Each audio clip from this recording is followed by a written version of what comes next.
कांडबिंदा पोक को नियंत्रण करिया को हेले प्रथमे तार अंडा को हमको दमन करबा उचित। तो अंडा को दमन करिया को हेले आपण माने नीम तेल सहित डिटर्जेंट पाउडर आपण नीम तेलर मात्रा 30 ml एवं डिटर्जेंट रो मात्रा हाफ स्पून आपण नेकी ताको आपण स्प्रे आकार यूज करि परिबे।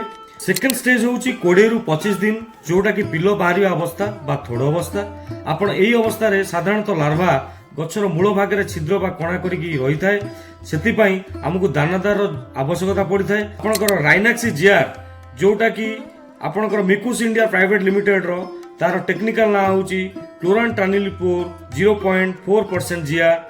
सेपरि भाबे फटेरा जोटा कि आपनकर एफएमसी कंपनी रो कवर धानुका कंपनी रो सेई टाइप रो आपनकर आसुची कस्को आसुची पीआई रो कस्को आसुची एनफ्यूज आसुची आदमा कंपनी रो एनफ्यूज ना रे आ भिट्टा को मध्ये यूज करि परिबे। वन ऑफ द बेस्ट भिट्टा को मध्ये आपण यूज करि परिबे जोटा कि सिंजेंटा कंपनी रो सेटा आपनकर थाइमिथोक्साम 1% सहित सीटीपीआरएल 0.5% ग्रानुलर फॉर्म रो अछि जार मात्रा होची 2.5 केजी प्रति एकर हिसाब रे ताको मध्ये व्यवहार करि परिबे।